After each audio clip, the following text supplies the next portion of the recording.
He's hit them with some power. আসসালামু আলাইকুম। আমন্ত্রণ জানাচ্ছি ক্রিকেট ভিত্তিক নিউজ ট্রেন্ড ক্রিকেটে।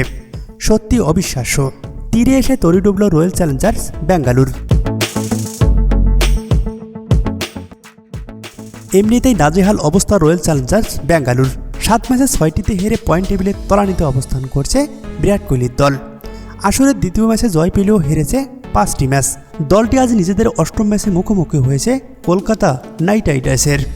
যারা এই ম্যাচটি দেখেছেন তারা হয়তো অবশ্যই অনুধাবন করতে পেরেছেন, এক বল রয়্যাল চ্যালেঞ্জার ব্যাঙ্গালোর পক্ষে তো আরেক বল কলকাতার পক্ষে। ম্যাচের ফলাফল নির্ধারণের জন্য অপেক্ষা করতে হয়েছে ম্যাচের শেষ বল পর্যন্ত। শেষ পর্যন্ত 1 রানে জয় পেয়েছে কলকাতা নাইট রাইডার্স। 36তম ম্যাচে টসে হেরে ব্যাটিংয়ে নামে কলকাতা। শুরু থেকেই ব্যাটিং তাণ্ডব চালাতে থাকেন ফিল সল্ট এবং সুনীল নারায়ণ।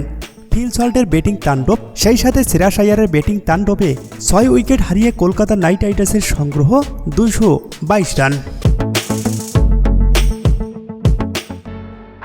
লক্ষ্যটা যখন 223, মাঠে নেমেই রীতিমতো পরাস্ত রয়্যাল চ্যালেঞ্জার ব্যাঙ্গালোর ওপেনাররা।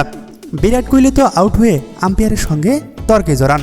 ফাফ ডুপ্লিসও টিকতে পারেননি বেশিক্ষণ, তবে উইল জ্যাক্স এবং রাজার পাতিদার অবিশ্বাস্য এক ম্যাচ খেলেন।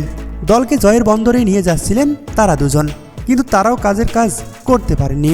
শেষ দিকে ম্যাচটা এমন পর্যায়ে চলে যায় যেখানে এক বল কলকাতার পক্ষে তো আরেক বল রয়্যাল চ্যালেঞ্জার্স ব্যাঙ্গালোর পক্ষে।